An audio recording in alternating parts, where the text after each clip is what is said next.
Ladies and gentlemen, welcome back. Time for game number 2 here. Team Doggy versus the Polish Open Qualifier squad. Silesia Nerve Shakers up against it here. Didn't really look all too good in that mid-game transition here. They didn't really have the best lanes. Had a good phase in mid-game where Doggy just let them take a couple of towers in there. But all of that was paid for by a lot of free farm money at the match. As soon as Faye on that hero came into the fights, they just dropped like flies so fast. And Team Doggy, well, no compromises. They just started to push, force out a 25-minute GG. And most notably, Ixon also helping out, bring down these towers a little bit easier, a little bit earlier with that Meteor Hammer. So we'll see whether that'll also be incorporated in the second game in one way or another. Now though, quick reminder, this is an elimination series, so the loser will be dropping out. Team Doggy, if they win this game, then they will move on already to the next phase and face up against either Mouse Sports or Penta, whoever loses that next series. For now though, Earthspirit and Terrorblade, first phase pick into the Nyx Assassin, which is uncommon to say the least. I mean, Earthspirit first pick, not so much, but picking up your core hero like that, well, that's basically just saying, hey, come at me guys, come at us. We are not afraid, you can counterpick us as much as you want. You pick a Earthshaker, pick like what else is countering Terrorblade? Actually, I have no idea. It's just a very strong hero if you can get off the ground, but I guess OD would be really good against the illusions. Anything they can clear that. Lion, I guess. Somewhat. Lion level 25 is actually ridiculous against like heroes like Terrorblade or even CK. Just because you get talent for the AoE Hex, so you can instantly kill anything. That would be quite hilarious, but you don't generally pick heroes just for level 25 talent. Alright. 10 seconds remaining. Hero, Nyx Assassin. Are they coming out? 5 seconds remaining. Just got some interesting news here. But yeah, better not think about that here because it'll distract me too much. For now, Nyx Assassin and Jakiro. Nyx, very strong hero in its own right. You can run him as a 3 position, can run him in the offlane. You can always set up for a lot of easy kills and ganks. You can keep tabs on your Spirit with that Vendetta and whatnot. So it's, if you then also add some sort of follow-up in the global capacity, or even a Lifestealer, just to carry that with you, that follow-up, can be a very effective strategy to just control the mid-game and get a few kills here and there, turn it into towers. So it's a really good foundation for these kind of strats. It forces the enemy teams to just eventually buy a lot of sentries and spend money on that rather than their own item progression. Jakiro as well, very solid safe lane support, can also be run as a core position, which I don't hate at all. Remaining. I believe Nisha was one of the ones who did it the earliest here. It's been pioneered in Europe and CIS. Yeah, I remember one time, a long time ago, before that was cool, even before Jakiro in general was cool, they did run that on Nisha offline, right? And I never forgot that game. If I asked them about in the lobby afterwards, and they were like, "Oh yeah, was a misclick or something," or I don't think they planned at that time. I'm not sure, but the thing is with Jakiro, if you get him early levels, he can do a ridiculous amount of damage, and not just the towers, but also the heroes. His spells scale extremely well, and early levels also means that you get that ice path a little bit earlier. And also a lot of flexibility in the way that you can actually build him, even though we don't see it used all that often. Like most of the time, you do want the max liquid fire for just tower push, and the attack speed is nice as well, but mostly just for the tower push and the free harassment that you get, because it doesn't cost any mana. But and then you max out the dual breath because it's really good. But in some games, I've seen teams still mix out the liquid fire, but only get 2 points up in dual breath, but then max out the ice path straight away. I've also experimented with the dual breath ice path build, just have the 1 value point in liquid fire, 1 or 2. You can even skip your macropire if you really want. 10 seconds remaining. These kind of things are also quite effective, because Ice Path, it's kind of garbage at level 1, it's still useful as a TP interruption, so getting a value point early is a good idea. But if you max it out, that's a lot of lockdown early on in the game that's very spammable, so these kind of skirmishes and engagements, they take a little bit longer. You get a lot of value out of that, but don't see it all that often. So yeah, you might have noticed I'm a bit of Jakiro enthusiast. 5 seconds remaining. That's why I like to talk about it a lot. Shadow Shaman though, well, speaking about pushing heroes, I have that. Also pretty good with the Tower Blade in lane actually, against any sort of offlaner. You catch some solo offlaners anyway, because you catch them with the shackles. That's a lot of lockdown, a lot of time for the Tower Blade to just wail away for a couple of seconds, and with Metamorphosis, that's all you need to get a kill, right? But at the same time, Shadow Shaman can be a bit tricky against Nick Assassin, because Shackles doing damage if Nyx times its by Carapace properly when he sees perhaps that animation wind up from the Shadow Shaman. You get stunned immediately, you kind of waste that spell. It's very annoying indeed, and on the flip side, obviously, Nyx Assassin, if he gets a drop on you, very easy for him to kill you as a Shadow Shaman. Alright, now the Batrider. It's one of these combos that I was talking about. You have the Nyx Assassin Vendetta in this. You find the target, Batrider comes in with a Blink Lasso. Between the two of them, they should have a lot of damage to even eat through someone like a Terror Blade, because especially Batrider and the Jakiro as well, for that matter, right? Even want to run him aggressive. You really want a lot of magic damage and control to burn through a Terror Blade, because it doesn't have the highest health pool. He has a ridiculous amount of starting armor, but he does not have a lot of health points early on until he gets even a couple of Dragon Lances, or Hurricane Pike if he wants to, or then the Skadi. Yeah, you want control to prevent the Sunder, and you want magic damage, and Batrider is a pretty good option for that. Titan for Team Doggy, and now the Medusa. It's also a hero that's seems to be getting more popular here these days. Terrorblade though already, yeah, can count each other in a way. If Medusa gets the ultimate off, or if she goes for the Agam Scepter build, which I do expect here, you can eat through the illusions extremely fast. Obviously, because this Mystic Snake turns things into stone. Except illusions, it insta-kills illusions. So that's kind of the idea behind that. And the Stone Gaze obviously does that as well before you get that Axe. At the same time, if you get the drop on her, like, say, Earthspit comes in, controls her up with stuns and silences, Shadow Shaman comes in, maybe with a Blink Dagger, Titan to Ravage, so Team Dark, you have ways to do that. And then you have a Terror Blade, who generally has a lot of damage just with Metamorphosis, but he can also easily go for the Diffusal Blade. It's not the worst item on him by any stretch of the imagination, and that'll help you even more to burn through the Medusa's mana, as well as the life points. So it's really going to come down to progression, and going to come down to the supports, and who finds the initiation. I do like the Titan in that regard as well, and also here that becomes more popular here with the new offlane changes, because he is survivable. He can stand and contest in most lineups. Just needs to try and make sure to get a couple of levels here. You need 2 points up in Kraken Shell, 2 points up in Anchor Smash ideally. If you're up against a melee hero, that's the best, because then mitigate damage in 2 ways. You get close enough to him to press the Anchor Smash, and then you also have the Kraken Shell. You're almost feeling like Timbersaw at that point. And, we'll see. At the same time, like, is not the best against heroes like Jakiro with a lot of magic damage to throw out. Don't imagine to be too successful without too much help in that offlane.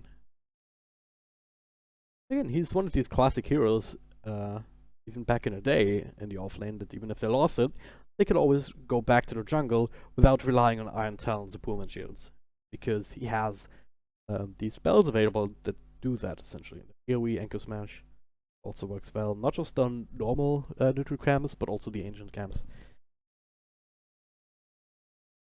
Have a look towards that. Batrider is very similar in that regard too. Right? His team's going back to that. Having that safety. One of the more interesting developments in the meta. Ever since just a few little changes, right? 10 seconds. Not even all that little. I mean, the night change is the biggest one. 5 seconds Denied remaining. creeps used to give you 70% of the experience. You're the one being denied. Radiant But now it team only gives 25%, which is ridiculous low. Devourer. You don't hit level 2 even after like 2 or 3 creep bays. I think there was math on that, if every creep is denied. But yeah, Outworld Devourer, as I was saying earlier, also pretty good against illusions. 10 seconds Because that remaining. arcane orb does extra damage to them, I believe. 5 seconds remaining. So Team Doggy, they have the work cut out for them, but this is something that they must have expected here, picking the Turboblade this early. There's gonna be some counters along the line. So this is like artificially increasing the difficulty, Now unless they select had some your crazy heroes. other plans. But Viper, well, doesn't really strike me as the hero that says, "Ha, gotcha, we've got a Viper now," and you're just been off-drafted. But don't get me wrong, it's a very strong hero, even with the changes, or some would argue, especially because of the changes. There's a lot more flexibility in the way he can build, and with magical damage output potential, and can still transition quite well into an actual right-click in the late game. And actually looks like a safe lane OD. Mid lane Medusa. Interesting. 10 seconds remaining. Medusa, a pretty decent lane actually with the Mystic Snake. If you manage to 5 bounce it properly, you can do a lot remaining. of harassment damage. Up against the Viper though, well, it is magical, so eventually he's gonna be able to dodge a lot of that with the corrosive skin. I do want to say though, this time around, I do like the Earthshaker's draft a little bit better. Again, you have that anti-illusion phase. Not gonna have a really good time in this game without a lot of help on their team. So a few things have to go right for them to be able to take team fights. And if they don't, well then Medusa's just gonna get bigger and bigger, so is UOD, and we all know what they can do in the later parts of the game. We'll find out. Team Doggy looked very solid in their last game. They had the game plan, they stuck to it. And that's the other thing. They certainly have an idea of how they can win the game, and they definitely can, of course.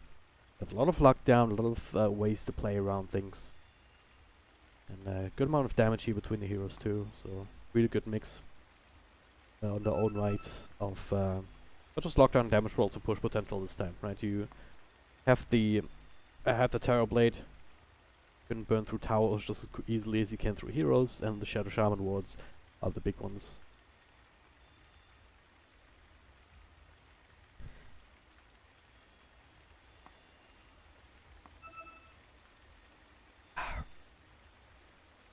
Again guys, if you're just tuning in, welcome. My name is Dragon Job, happy to bring you the series in the Galaxy Battles EU qualifiers. And a little bit of information about the tournament itself, because Galaxy Battles is the first major of 2018. And happening in the Philippines. I got a document here with all of that. I'm supposed to be saying a lot of times, that is. First of 2 major in 2018, of course, with $1 million prize pool, 16 teams, so that's something that a lot of people have asked for. And actually criticize ESL for just having that 18 major, but again, that was just because ESL 1 Hamburg was scheduled a long time ago before the pro circuit was even announced. It was supposed to be just a normal event, you know. 250,000 as the previous ESL ones happened before, so it was a bit of an exception.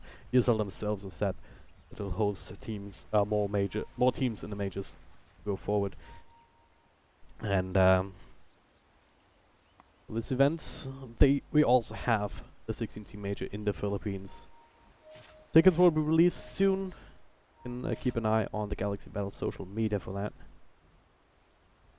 And well, if you can make it over to the Philippines in the Philippines arena actually in Manila, then you should definitely do that. But for now, Ixon in charge here with the Shackles, gonna get the first blood onto Packins. Hashtag stop dragon abuse, spread the word. Puchikiro, first one to fall. Always breaks my heart a little bit. And having fun with the pings. Of course. Not the best start, I'll still get both of these boundary runes down bottom. The battle At the very least, I tried to be evenly in that regard. I was meant to have this. Alright, so how are these lanes shaping up? Faye, actually, we're trying to dodge his bottom lane. Or who's dodging who? Oleg. Dance walk over to top? What's happening? Yeah, thanks. Okay, he confirmed that. Double G is doing the bad rider thing. Alright, right now there's no one in the bottom lane. Still has to Joe TPs in. So yeah, they're just gonna go aggro. Faye and Ike's already showing in lane. And Noya actually sitting on the side. This is a pretty good position, so they don't necessarily realize he's here. They can walk up and gotta shackle up next assassin surely. Gonna go here, set up for the slow from Torcolom of Officer Max with the instant stun to cancel it. Sure what Noya was thinking there, but don't get the kill off of it. It's a full on try lane. Probably a good decision here. In the bad ride, like Hesajo can sort of deal with that. He opted to go for the slow level 1 here with the gush, of course, with that first blood attempt up top. Not just attempt here, they made it work, and this is what I was thinking would happen earlier here. A couple of seconds left on Faye. So Molek should end up falling here to the right clicks. Radiant's bottom tower is under attack. Oh, he's the one who claims it in the end.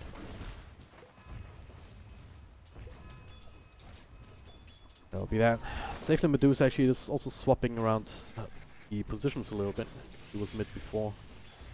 Still have that OD versus Viper. The fights continue to go on here. Faye without Metamorphosis, but another roll comes through of stun, only connecting onto Noya as the check has ended already. And Papkins, oh, nice little body blocks attempted here, but it's not going to be enough. Oh yeah, with yet another kill and just a power of the Shadow Shaman. 77 base damage to work with. Ixen still being run down. There's another stun available that will connect Faye, blinking away at Molix. But now with that, as well as the Mystic Snake valve that came out, was not going to be enough to save his life. It's starting to fight back. And they can continue to do so here a little bit more safely here, knowing that the Metamorphosis is still on cooldown. Oh yeah, though he's kind of out of mana. Bit of an issue. He does have an Ether Shock to work with, but that's about it. He's walking all the way back to base now. Comes out the boots though, next award. Want to pick up a clarity or two as well with the money that he has.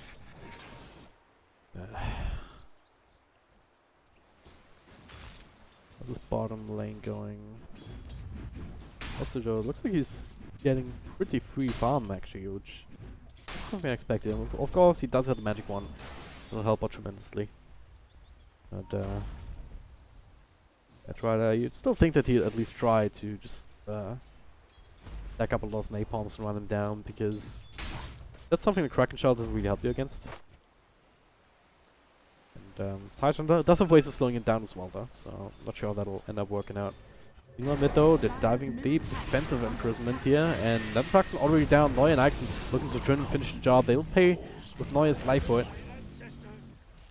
And or like thanking his teammates. I might still get Ixen here actually. Slow down from dual breath, he's get the roll off. Or another stun can come off cooldown though. He even fights the Invis, so Ixen, he can come back in. Try and put some pressure on elsewhere. Perhaps even in the bottom lane. Firefly has just been used.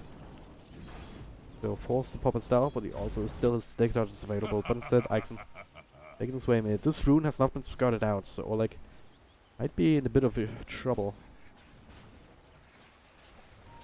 For now, walking paths. There's a bit of time left to make it all the way to top. Oleg is being pinged out. And that is the roll. We'll get him close. I'll help him secure the bounty rune. We're gonna go here, Noya with the shackles. No spike Herpos just had countered it out. Faye with another ultimate. Let's face it, Metamorphosis is a real ultimate. Still had a couple of seconds left on that before it was offline. And again, it is Noya who claims these kills. He says, hey, I'm the real carry, 3, 1, and 2. It's helping him quite a bit. He had the Arcane Boots queued up earlier, for now it's the Wand. You still want the Arcane Boots eventually, and after that just start going into the Blink. Play as greedy as you can.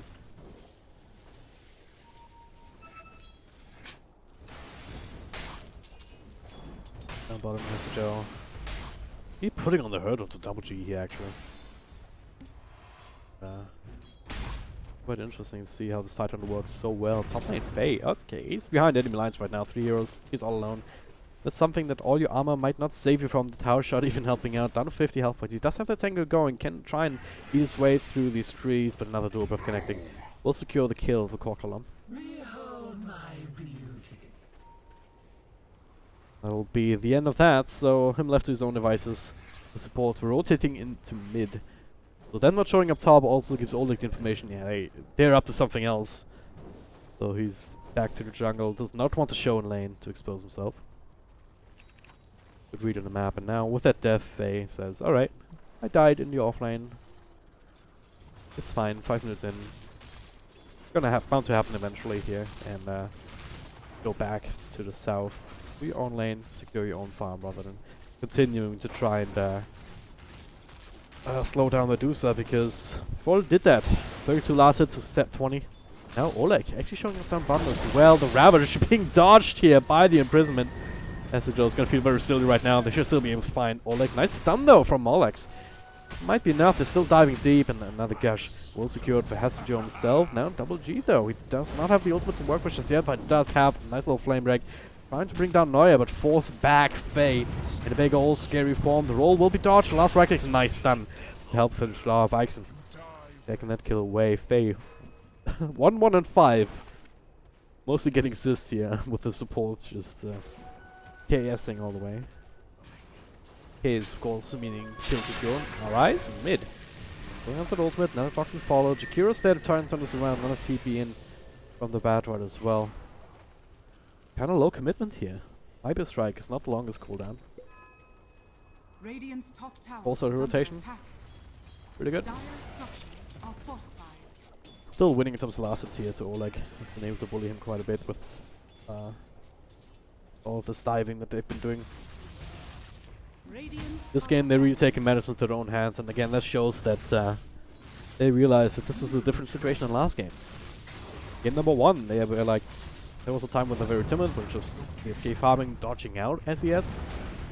And the Earthshakers were the ones who just go super aggro and throwing towers off the towers, but now they're the ones who technically have the better heroes up against your core, up against your turret.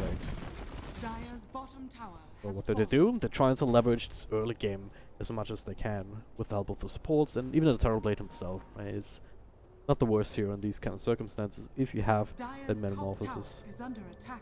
Still squishy, don't get me wrong. 680 health points at level 5, it's absolutely ridiculous. And Jakiro's level 3 and he has 800 max, so What have we here? puts things into perspective.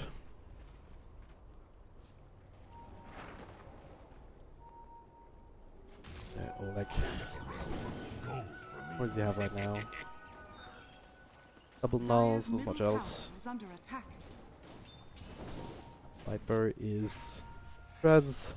Aquila has a Bale queued up himself, so people seem to gravitate towards that Viper build. The old one, the right click build, is still around, but now top lane. Korkala, Medusa, no ultimate just yet here. No point up into it, so we're gonna be able to burn through a lot of the mana. Still tanky enough with even just a 1 point up on the mana shield, but well, I say that Hasijo doesn't really care about diving the tower. Goes ham, continues forward. Does have the stick charge here if he wants to throw down another slow, but rest of his team not following up, he would not have been able to get the solo kill on Dire's top Jakiro tower before is it under attack. reached the safety of the tier 2.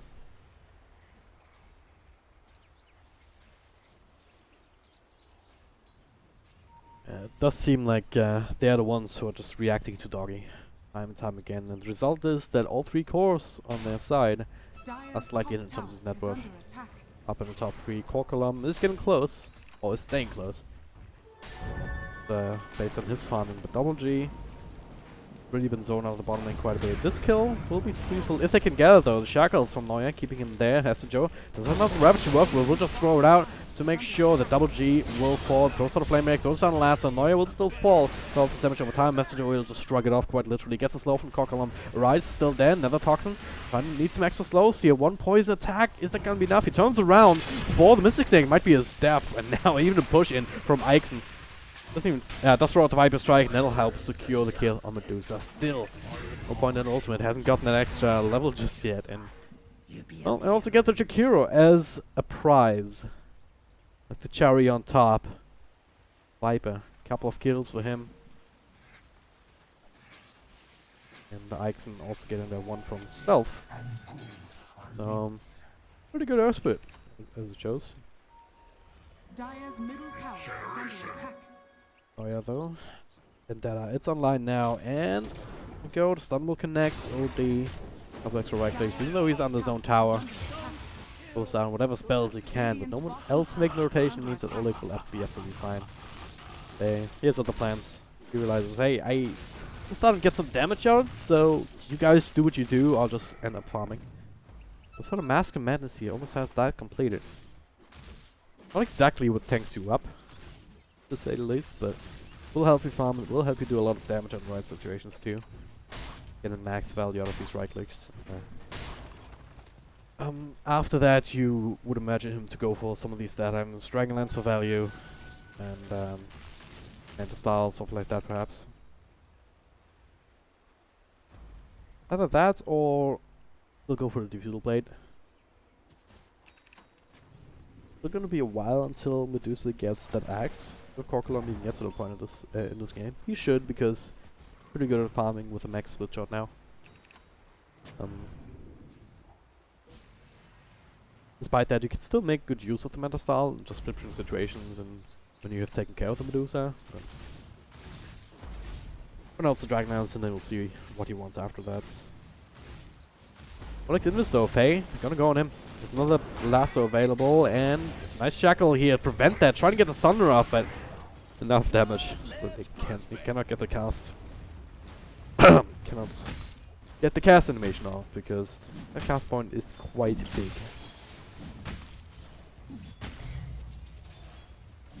It's a good kill. Especially for the bad trainer. And it'll help secure Blink Tiger. There it is. Already picked up pretty early.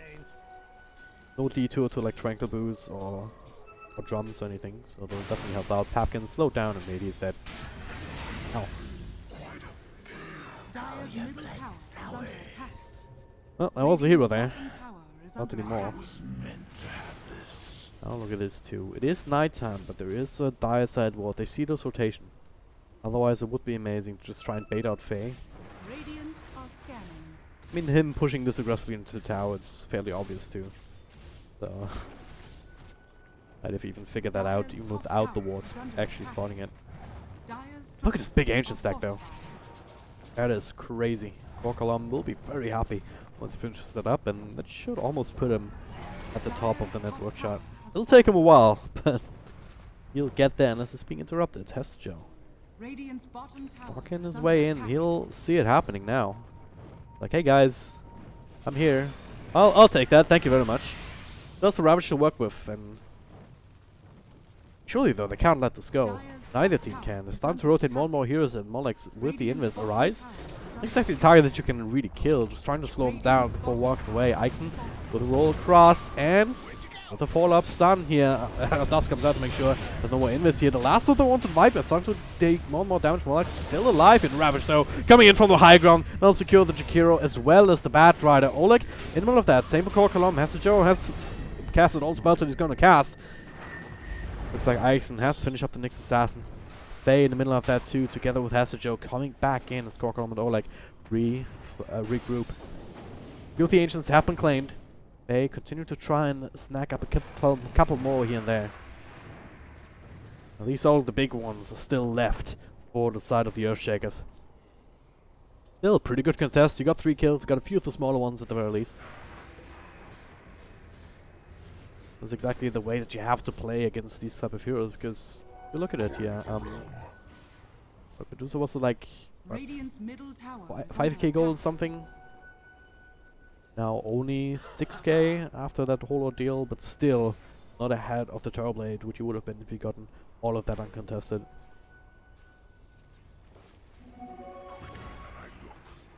Pikes and Haste Rune, alright. There's no lasso available. Throws on the stun. Turn rate is a bit of an issue, but Dire's middle tower at least is it's fast under enough on his attack. feet. Molex unable to get the Dire's control off on him. structures are fortified. Let's go with the slow. Coming in, Molex now into the ice power, follow-up stun, into the macro pie here, Viper. Well, his corrosive skin will help him secure his own life, and well, Jakiro, a bit of different story. Titan actually turns into stone here. X comes through, but now Kokolom out of tankiness. I don't think he had his magic shield on.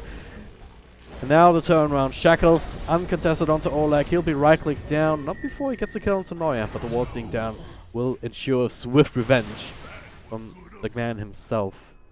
4 heroes traded for only 1. Good game. That was just a team chat, so not an actual GG call. Of course, Faye would have no reason to do that himself. He was even a huge part of that. He was just pushing down top. Microsoft's team finishing off middle lane. They do have the catapult to help them out. Looks like the Earthshakers are once again starting to slip into this very, very rough spot indeed. Dire's middle tower has fallen. Kolombi did get his decent ultimate off, but Testajo even turned into stone, max level Kraken Shell. Very hard to actually kill in these kind of situations. So he's this bulwark. Spend a lot of time on him, and same for Viper. Really, he was the main target of that stun into macropire combo and whatnot. But he has corrosive skin. He has a total of 43% magic resistance. He's not really going to die to that anytime soon, especially considering that the rest of the spells on Jakiro are also starting to not really scale too well at this point in the game. He's only level 6. 2 points up in Liquid Fire, 2 points up in Dual Breath. That's really good, like 5 minutes into the game. But we're at 16 minutes. Right? They can shrug it off a little bit easier.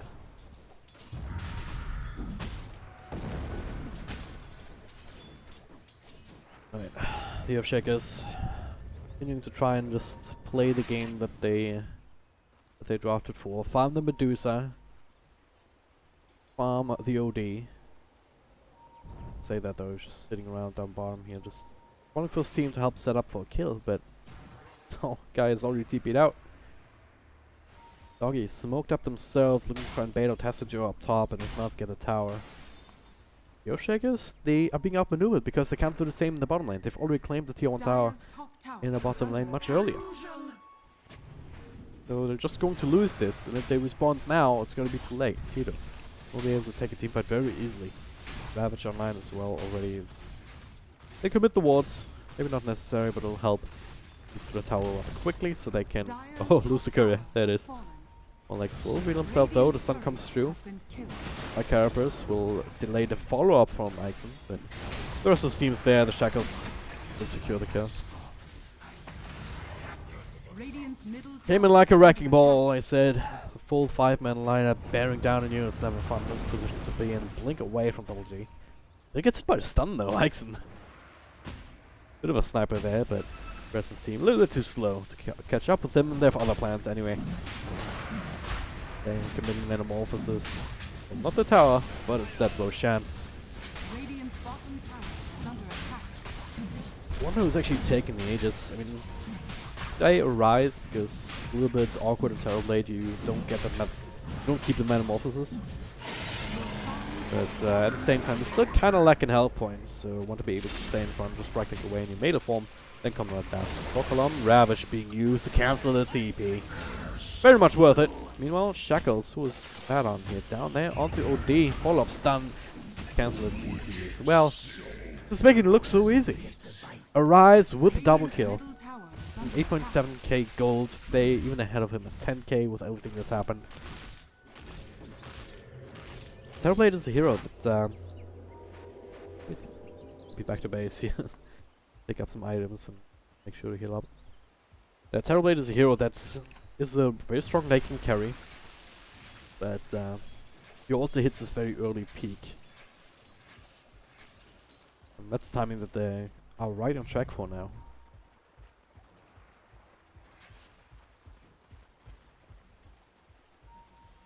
Now last T2 in the bottom lane can be going on. Still tier 1, tier 2 mid. Faye is starting to pressure here, take another creep wave. Dire's bottom tower is under attack. Look at the Earthshakers, and I'm like, well, they're still not really doing anything themselves. They're just reacting to what Doggy putting them through, which is kind of what they're forced into because of this 5-man once they cross the river. actually very hard for a hero like Batrider to just come in, find the lasso, and find the quick pick off. He's not really been able to do that at all this game. Neither the Nyx Assassin. Right? It's really bad in these kind of situations where the other team is just sitting there at 5. And you have to come in, try and isolate somebody with the stun. They just don't have the damage either. Korglom already forced out that ultimate now. There's the lasso though, onto further late. Not to get turned into stone though. Ike's in the middle of that. He magnetizing everybody though. Now has to Joe. Well, no Ravage, but you don't even need it. Fake coming right back after the Aegis. Papkins only will take out some damage over time. And one last right click. We'll give that one to Faye. Tower will fall. They could just go down high ground. Every buyback is available here from the ones that are dead. They will have to use a few of those. Hero, first one. That's not the Magnifier. Nyx Assassin as well coming in. Oleg super low on health though. He can't really do too much. Has to be very, very careful indeed. Faye, he doesn't care. The water down as well. Slowly being taken care of, but not really with this threatening gesture from Arise. He has to be a bit more careful though. Down 800 health points. He does not have an Aegis, anything to work with. But still feels tanky enough to shoo the Earthshakers away to make sure that Faye can continue hitting the racks unimpeded. And again, making it look easy. 2 buybacks forced out, but they haven't really been able to take a fight at all. But ultimately, they were wasted. We've just as easily waited for them to take racks. Would have been the same result. Couldn't have gotten mid racks immediately after anyway, because of the tier 2 and mid still standing. That all of a sudden gold lead surging up to 16k, experience sitting at about 10k. Doggy, well, no reason to stop. Korglom. He's very scared right now. And that is Oleg. It's a improvement off Hesijo, does have Ravage to throw out when he comes back, but well, nice blink. Dire's middle tower is under attack. Quite impressive he can do that inside another toxin. Splurge down by Rise, yeah, but hey, doesn't really matter for TEDO. Doesn't even have the blink dagger just yet. Went for 4 stuff instead first, just to be able to help other team as well. But now there's X Moya. Lasso though, on to Terrorblade. Can they burst him down again? Macropie to follow up. Nice for Ravage. And absolutely everybody inside the stone gates though. So they cannot really make use of that immediately. Hesijo. Here going to turn it stone though. Now the magnetize again and a couple of heroes. Faye just starting to turn things around. Another triple ice bump, but it doesn't really matter. Arise just right clicking away. Double kill for Faye. Monster kill for Arise. So the full 5-man lineup almost dies. He double G gets forced off away, but trying to do what he can. But it'll secure the triple kill for Faye just before the Ancient explodes. VG was called a second ago, so game number 2 even quicker than game number 1. Team Doggy just under 50 minutes combined game time. All they needed to eliminate the Silesian Earthshakers from the Galaxy Battles EU qualifiers. Right, that does mean that they will make it on into the next round. And that'll be, again, either against Penta or Mousesports. That'll be our next matchup. And in a best of 3, scheduled to start in 1.5 hours. Are you kidding me? Gonna see to try and see if that can get that done a little bit early. But yeah, I know how Mike Loris felt yesterday. Steam in chat. Shout out to you, man. For now, though, again, not much else to say about this game. This Doggy seemed to outclass the Podo squad a little bit. Yeah. With that, in the meantime, you can follow me on Twitter. I'll decide whether I keep the stream going, whether I do something else in the meantime to entertain you guys or not. But for now, I'm gonna take a short break. See you then.